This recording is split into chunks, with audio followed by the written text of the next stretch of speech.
This is an age of speed, a nervous age that keeps our emotions stirred.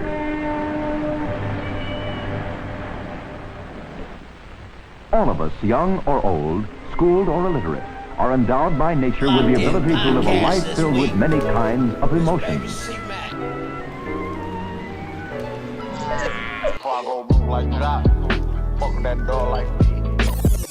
What's up, what's good? Welcome to the Locked In Podcast. Today I got a special guest today. We got Gwaup from Dallas.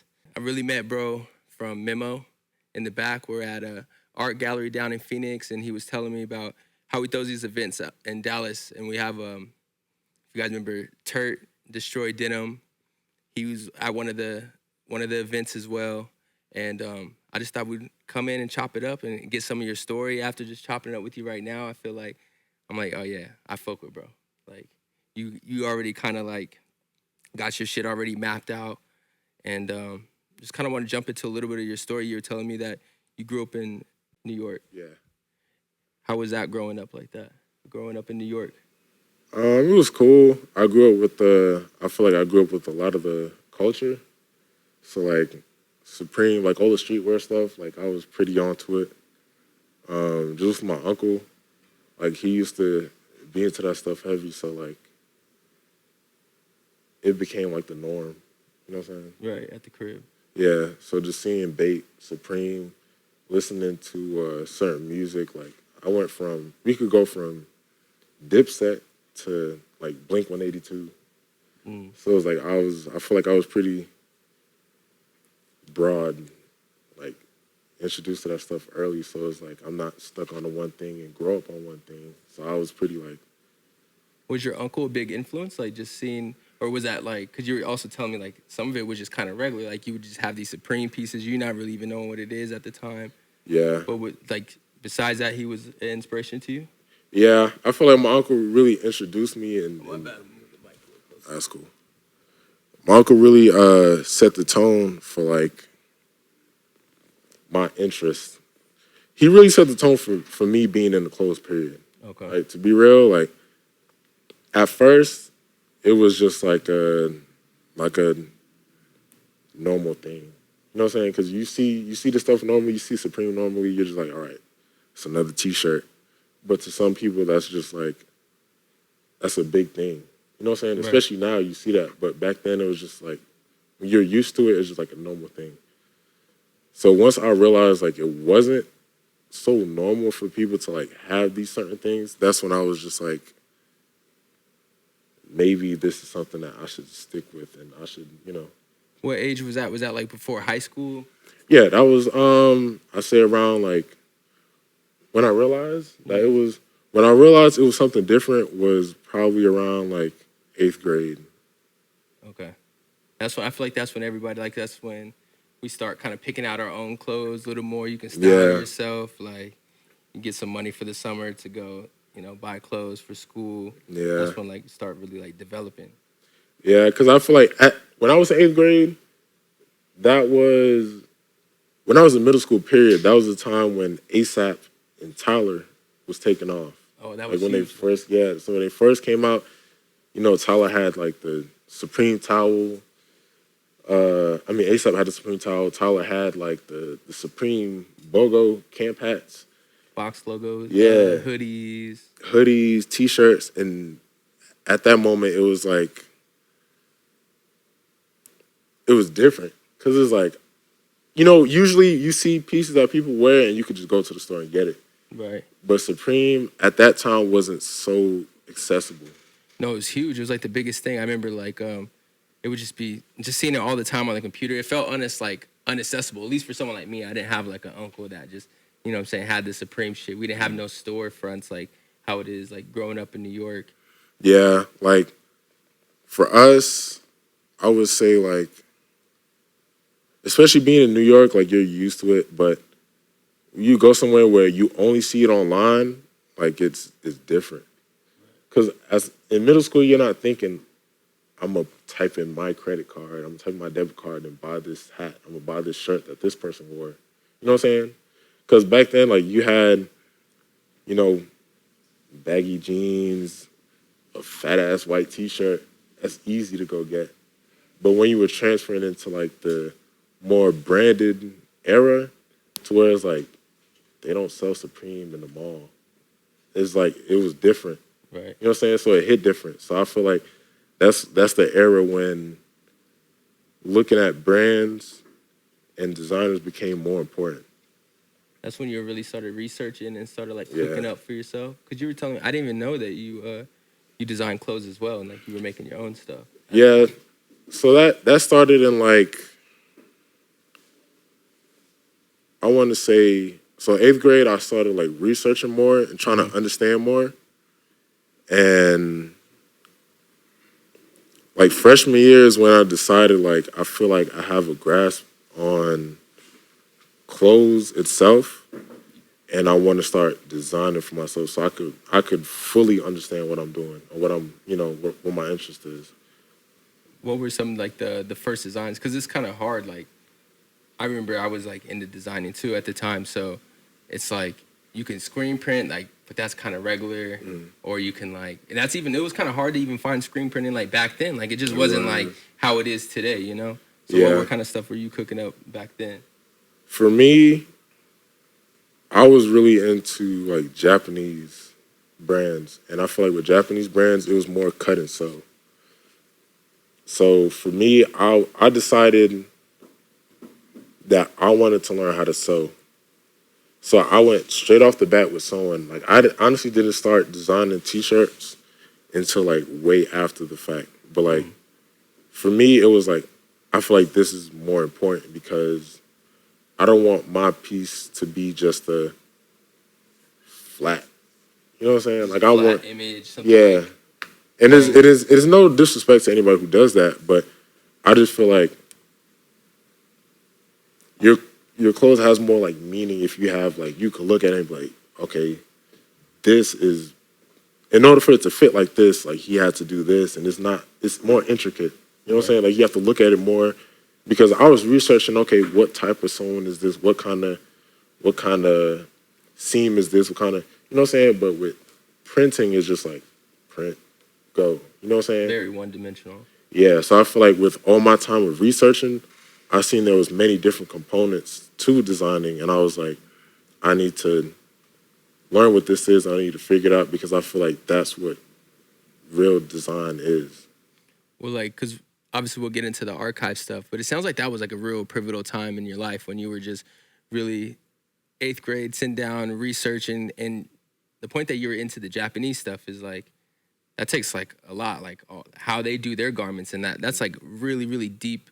It's a lot of information. They have a rich history with garments and stuff. So I feel like, is that what kind of started to get you into archiving after that? Or with the designing, actually, before we do that, with the designing, did you go to grow and make your own brand for a little bit? Yeah, with the designing, I had a brand named MAD, and it was, MAD stands for like mutually assured destruction. And I feel like with that, I wanted to put out clothes that stood for no matter, because I learned that in history class too, which is crazy, because I was in freshman year and we were learning about like JFK and that war. And that was the term that we was learning about, called mutually assured destruction, which meant for,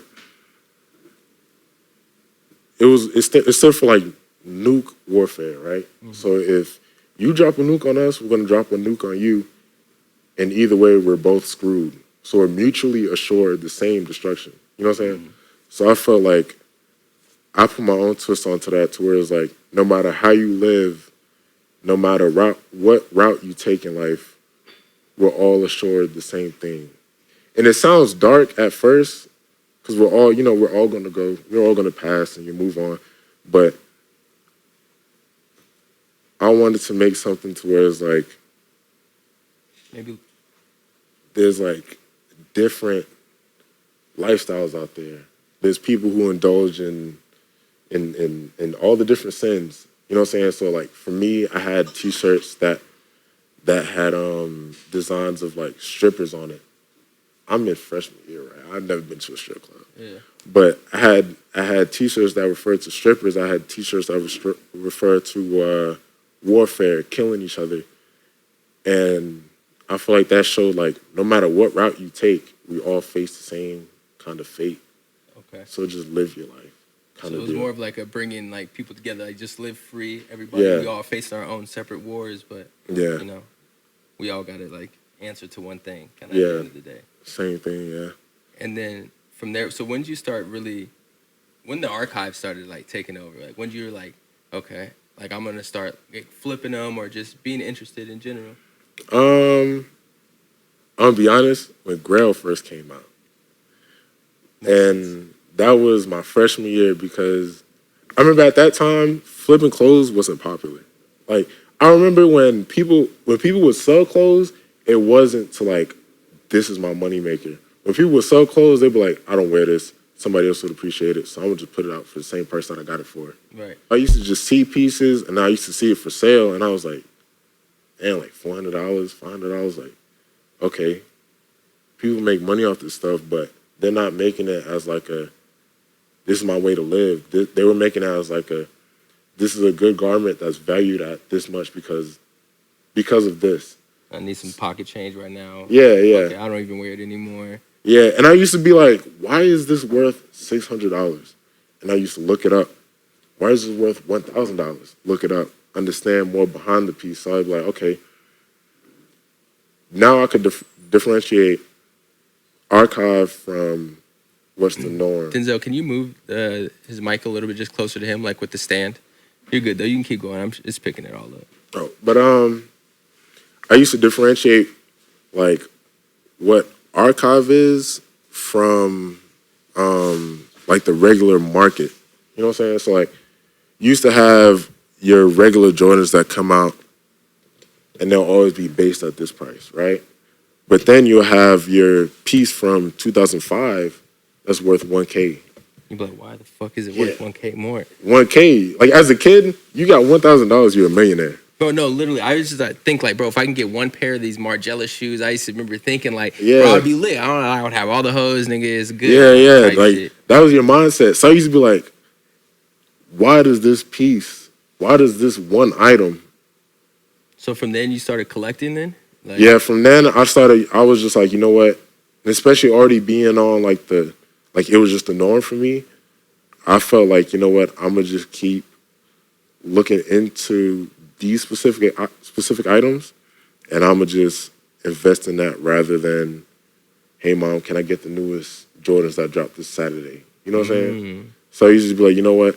You were thinking from like almost like an investment point of view, because like maybe without even noticing. Yeah, I didn't notice it was an investment. I just knew like this is worth this much because of this, and I know I want it because, not because it's worth, but more because like this is something that's sought after. This is something different. Right. Nobody in my city has something like this. You know what I'm saying? Right. So I was just like, you know what? I'm all about being what's different, especially like with my mom and like my whole family. They're all into fashion. You know what I'm saying? So I mean, you're talking about your mom now, and you told me a little bit about your uncle. Like, what else did your family do that like?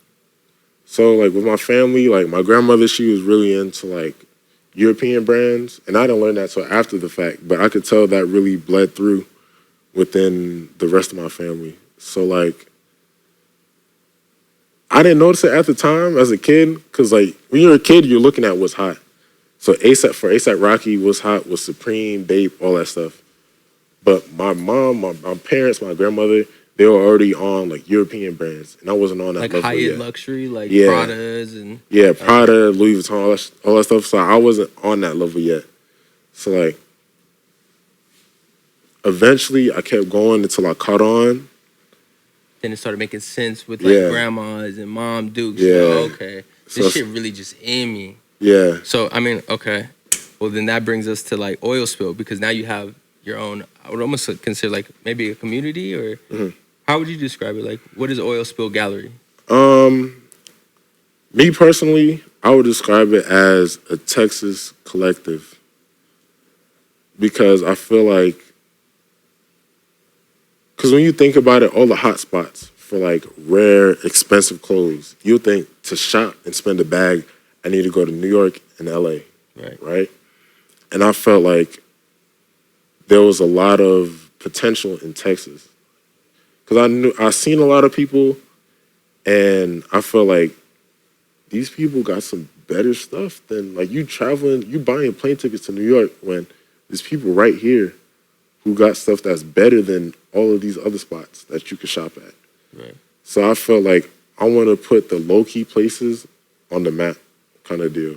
And I don't want to take credit like, oh, you know what I'm saying, put these people on the map, but you seen something missing there, and then you went there. You went to Texas for just work, right? Mm-hmm. Okay. And then, but you seen like a niche market, you seen like what, just other like fashion kids, or was it, because I know with the archive stuff, you're really like meeting a lot of people like on Reddit, Instagram and shit. So were you already meeting people out there just genuinely, or did you already have connections through like these forums, Reddits and stuff? Honestly, I'm be real How'd with you you. go about building it, like with the oil spill shit? To go about building it, because since like, all right, so since when I first got in the archive, I started utilizing social media. And my biggest platform at first was Kick. No. So Kick, you used to put it hashtag whatever, and that put you in the group chat. So I understood that social media was the best way to go about communicating with certain people. So coming into now, like, you know, I already have a well understanding of social media. I felt like I could find different markets. Like, I already know what I'm used to, right? So I'm used to archive, and I know what to look for to tell what, you know, who's really into this and who's just buying it for the hype. Right. Because you go into Texas, and Texas is a lot of vintage and hype stuff, right? Because you look at, like, if we're being real, if you look at who control the market, you look at like Travis Scott. You know what I'm saying? Yeah. You look at, you know, who's the idols. And Travis Scott wore a lot of vintage T-shirts. He wore a lot of the newest shoes, right? So I feel like a lot of people capitalized off that, and Texas became known as the hotspot for vintage tees. Mm-hmm. Because when I first moved out there, you know, some of my friends, they would hit me up. I'll talk to them, and they'd be like, oh, I got this vintage tee. And they'd be like, you need to, like, you're in Texas, bro. Like, you need to get that off type shit? Yeah, you need, like, vintage T-shirt. You're in Texas, bro. Vintage tees in Texas is the wave. And I used to just hear that all the time. I used to be like, I mean, yeah, vintage tees are cool, but... You're thinking they're cool everywhere, right? Yeah, they're cool everywhere, You're yeah. not telling me nothing new. I know it's cool. Yeah, but I just feel like I look beyond vintage tees, and I was like, well, there's a whole market for this scene out here, archive. And I feel like nobody knows that, because anybody I ever talked to, vintage tees, oh, you could get whatever shoes, you could get these Jordans out there for the low. And I used to just be like, it's much more than that. You know what I'm saying? So I was like, you know what, I'm going to look into it more. And like early last year, I was like, you know what? I always had this idea in my mind that I want to have like a museum of rare pieces. Because I know there's a lot of people out there that don't understand, and I want them to understand why there's a community of people out there that's spending $2,000 on one T-shirt. You know what I'm saying? So I want them to understand that. So I was like, you know what? I want to build more of a museum aspect.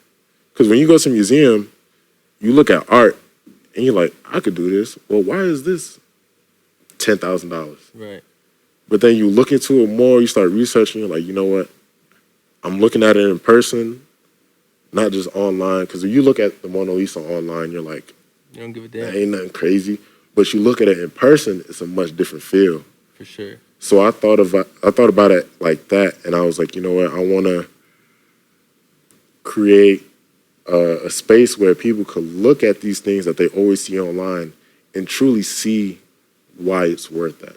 You know what I'm saying? No, that's a big thing. I mean, even when I first started like working over at 151, like seeing like all these designer pieces every day, feeling them, touching them, it brings a total different light. You actually understand, you're like, okay, I understand why they pay X amount of dollars for this. And especially like with the archive clothing and stuff, is like the closest thing in to something like that is like a museum, because I mean, these are all like traditional pieces, like just the most sought after like things.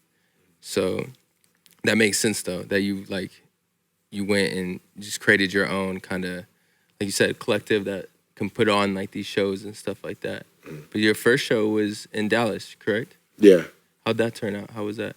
It was crazy. And it's so crazy how it happened. Talk to me a little bit about behind the scenes, about how do you even like link with a Turt, or like, you know, just from like gathering these different vendors from all around. So that was crazy. So like I said, all of this stuff was on social media, because honestly, I live far away from everybody else, right? Wow. So like, I mean, like I'm secluded. Like to get to the nearest city, I drive 2 hours. Damn. Every weekend. You know what I'm saying? So everything was solely off social media. And I started off with this idea that I shared to a couple people. And I was like, you know what? I want to really push this, because I want to do more than just have clothes. Because I always used to get told that, like, you know, you just have clothes and you just spend all this money on clothes, but what are you truly doing with it? And I always had these ideas, but I never really acted on them. So I was like, you know what? I'm gonna actually make this happen, so I could show people, so they can understand like why I go spend X amount on clothes, why I always travel to 2 hours to San Antonio just to look at clothes. Right. You know what I'm saying? So I was like, you know what? I'm gonna actually put something together to where people can understand. So I started looking up different people. And the people that I did know, they will send me names. So I'll look at those names and I'll hit them up. Like, hey, you know, I'm trying to host this. You're just looking for other event. like archive resellers and stuff. Okay. So I was like, hey, I'm trying to host this archive event. I want it to be like a gallery type deal. And you tell somebody something, especially, and I had to learn that too, within nowadays, because the market has been very resale. You know what I'm saying? So if people are not making money, they're not going to really look at it. So I was like, you know what? I want to have a gallery, but you can also sell your pieces there. You know what I'm saying? Right. So you tell people that, and they're just like, okay, I'm down. You know what I'm saying? Can you tell somebody, hey, bring your T-shirt through, hang it up on the wall? They're just going to be like, for what? Yeah, for what? For sure, especially you want me to travel. Yeah, I could do that for free myself. But you tell them... Because not everybody was located in Dallas for that event, No. Honestly, 90% of my team is in Houston. Okay. 90% of my team is in Houston. So I had to really pitch it to them straight to the point where it's like, we're gonna showcase your rare items that you don't want to sell, but then things that you do want to sell, you can put that out there. Okay. So once they understood that, and I really we got them in a group chat. So I was like, hey, break it down with them, because you're doing everything remotely, which is like, it's really, really hard. You're explaining this vision of basically bringing all these people, but you're doing it like I said, remotely. It's hard. Yeah. So like I said, I really learned how to use social media. So I learned like, okay, I know people don't really care for group chats. So let me, you know, because that's always blowing your phone up. So let me let them know, hey, there's going to be other people of the same interest. Like these aren't just BS. Like, oh, I like this T-shirt. These are people people who generally have the things that you like. Right. You know what I'm saying? Trying to get bread. Yeah, and you tell them that everybody in this group is on the same mission as you, and you show them the people who's in it, and they're like, damn, like, these people like on the same shit as me. Then they look at that, and they're like, you know what? I could do this. You know what I'm saying? Like, I could work with these people. I could communicate with them. They understand me. So it started to get a little easier after you started getting like, I'm down. And then from there, what do? You look for a space, I'm assuming. Yeah, so we got everybody together, right? And how we got Dallas is funny, because the people who recommended Dallas are some people who was like, I can't make it. Oh, really? So the people who could make it were already stuck with Dallas. So we were just like, damn, I'd never been to Dallas before. Some of the people had never been to Dallas before. And I was just like, you know what? Cool. Like, let's just go ahead and do it. Why was it Dallas? Like, why? It just had a space? Because we had some people who was in Dallas who knew the market, and they was like, Dallas has a crazy archive market. So they were like, let's do it there. So everybody was like, cool, like, you know what I'm saying? Everybody wants to get out of where they're from. Right. So you tell somebody somewhere different, they're like, all right, cool. Like It's even Dallas. better for them. Yeah. So like, all right, cool, Dallas. And then once those people who brought up Dallas started to fall out, we already had it established. Okay. So we was like, we're going to keep pushing Dallas. We ain't never been there before. We see there's a market. It's proven that there's a market, so let's just keep pushing that.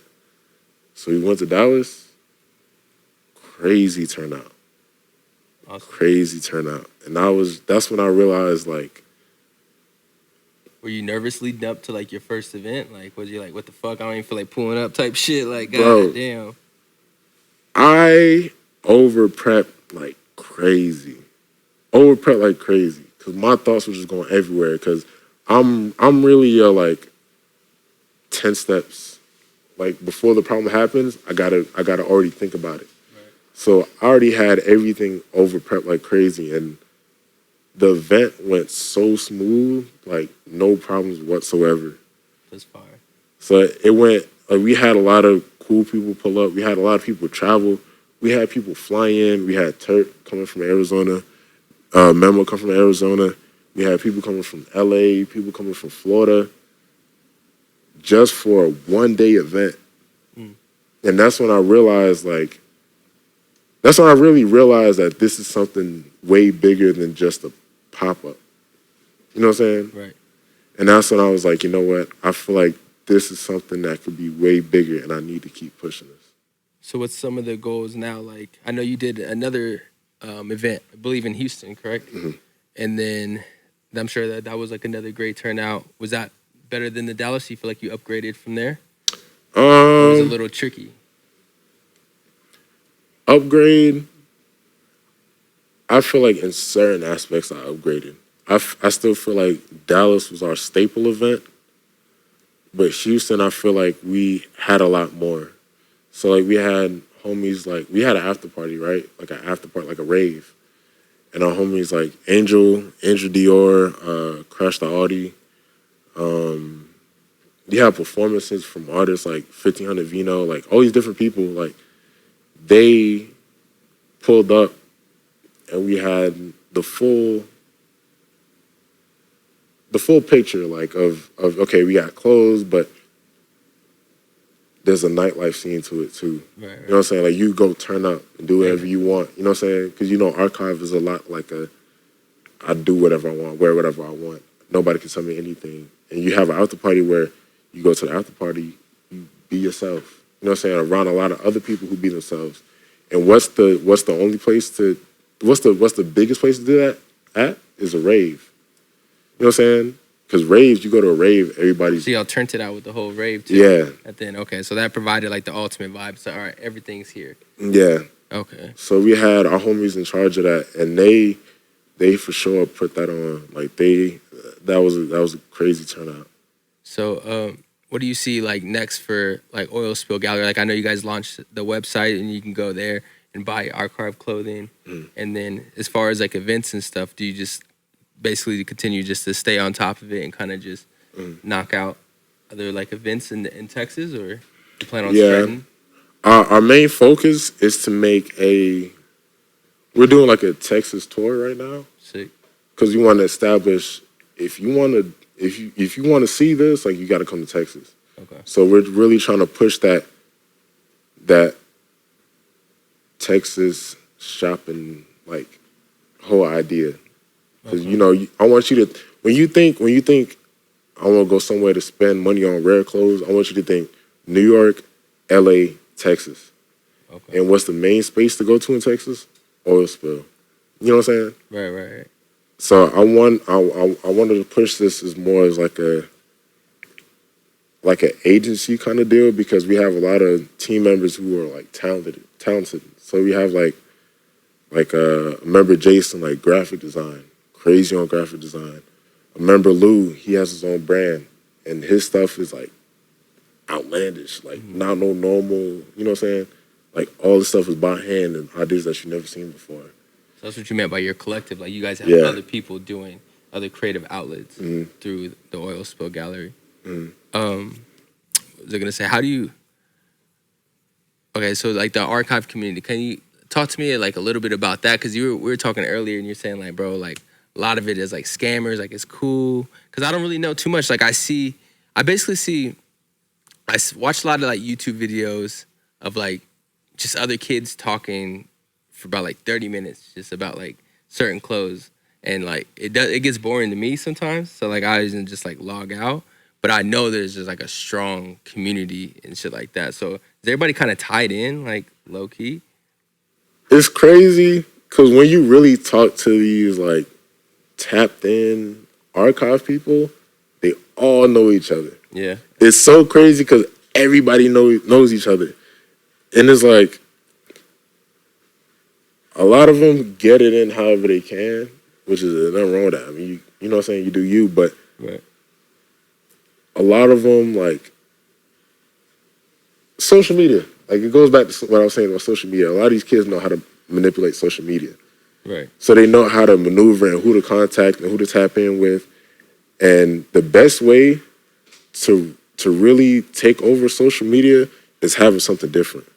Okay. Right? So you look at famous people. You look at Bloody Osiris. You look at Cardi. You look at all these people. You look at people who's doing something that nobody else is doing on social media, pieces that nobody has on social media. And a lot of these kids understood, like, if I buy this, because not a lot of other people have it, then people, people are going to look at me because I'm that go-to person. You know what I'm saying? Right. So, like, you can tell those kids as soon as you see them, like, on Instagram and shit. Like, they'll have, like, 2 pictures, 3 pictures. Yeah, because they know, like, yeah. I know some people who got one post on Instagram, and all of that one post, all the pieces they're wearing are some crazy pieces, but they have 2,000 followers. And you look at somebody who has like 40 posts, only like 500. And you look at it and you're like, why? Because these kids know how to manipulate social media. These kids know this is what people want to see. Right. You know what I'm saying? $5,000 jeans, 10K sweater. That's easy right glasses, there. Yeah, and then from there, now you post your one picture to establish who you are and what you have, and you just hit people up.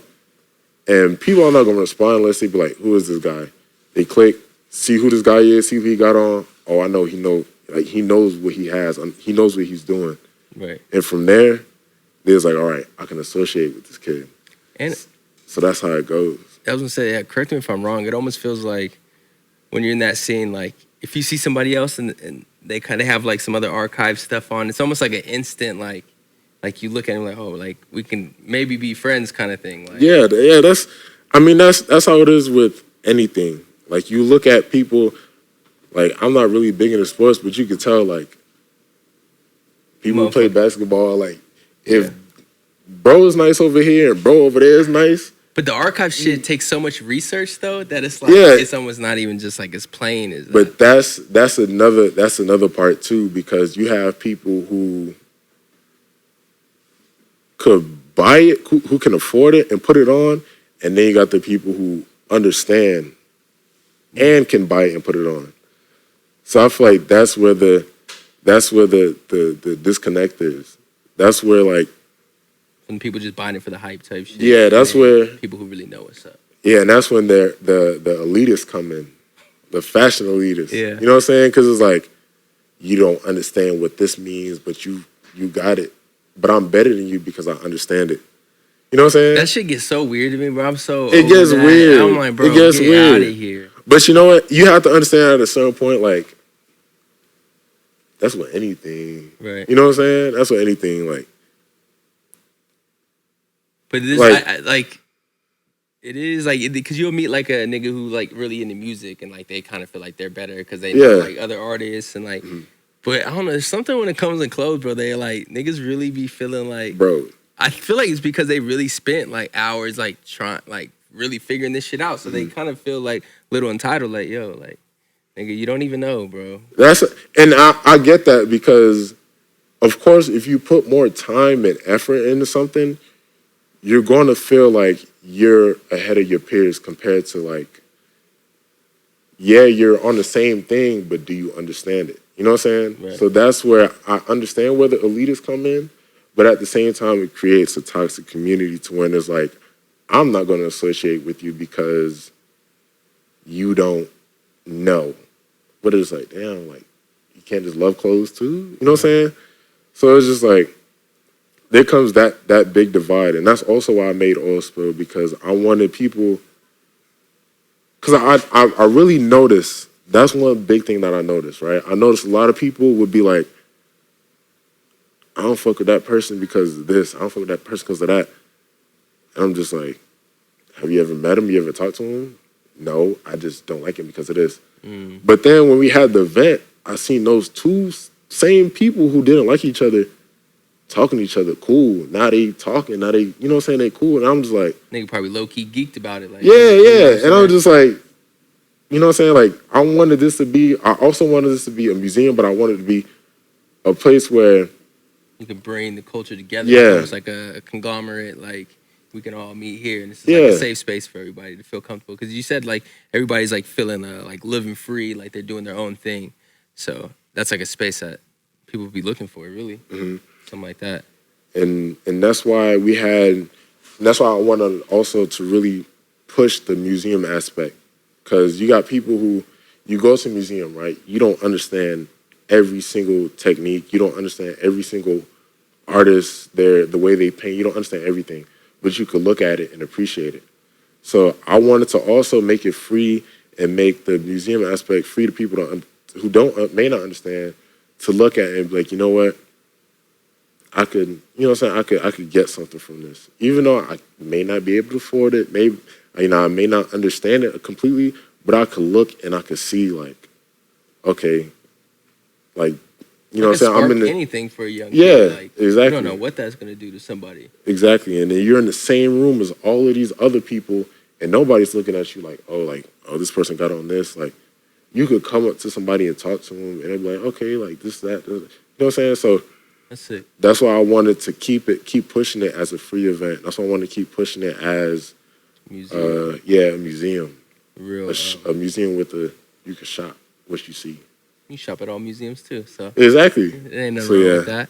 I'm trying to push that. Is there any other creative outlets that maybe like that you're gonna do in the future that like you've been? Because I mean, you to design, so I know that's always, you know, I'm pretty. You might even be designing now, for all I know. But is there any other creative outlets like you do, or you plan for the future? My future plans, I do want to start production on like so you know OG, right? OG DVD. Yeah, for sure. So I'm trying to push that for Texas, right? Oh, okay. Because I wanted to show like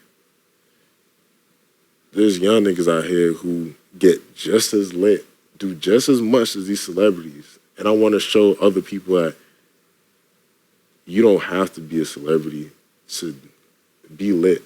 Right. You know what I'm saying? You don't got to be a celebrity to witness something crazy. You know what I'm saying? And record it. Like, you could live a regular life and you could go out every now and then, but that could still be just as lit as these celebrities. You know what I'm saying? Show the beauty and everything. It's almost kind of like your first brand a little bit. It's almost kind of like referring to that. Like, it's the same little references. Yeah, so that's what I'm trying to push. So I'm trying to get in tune with people from all around Texas so I can have, like, it's not going to be like a set, hey, I need you to record this, I need you to record that. It's going to be like hey, man, whatever you see fit to show, like, this is our lifestyle, I want you to put that in this Dropbox right here, buddy. We finna cook some shit. Exactly, and just put it all together. Because you look at all DVD, it's just random shit. But I love how you do everything so remotely. I like, that would be so hard for me. I'm such like an in-person kind of, like, you even see me even DMing, like, I could actually even focus with my homies and everything. Like, I'm still bad at DM, like, I'm really in person. So to, like, see you build this community and to see you, like, even got further plans of, like, doing the production, I think that's sick. I think that's, it makes sense. You'll be able to go far with whatever you do, for sure. Trying. Every day, man, just try to do more. Right. So, yeah, that's pretty much.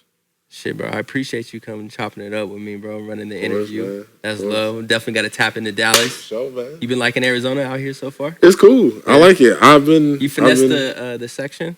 That's a, finesse the section. I haven't did that in a minute. I left that whole early because I was like, bro, I got work 5 in the morning, bro. I ain't got time to be fooling with you. But bro finessed though. And I was just like, I ain't really trying to stay here. I'm tired, man. It's 1 o'clock in the morning. I gotta work at 5. Yeah, that's pretty pleased. It gets kind of pretty popping in that bitch. Yeah, dude. I learned that real fast. But nah, bro's in that tea. Sick. Shit, again, bro. Appreciate you. Thank you. Always, bro. Out, gang.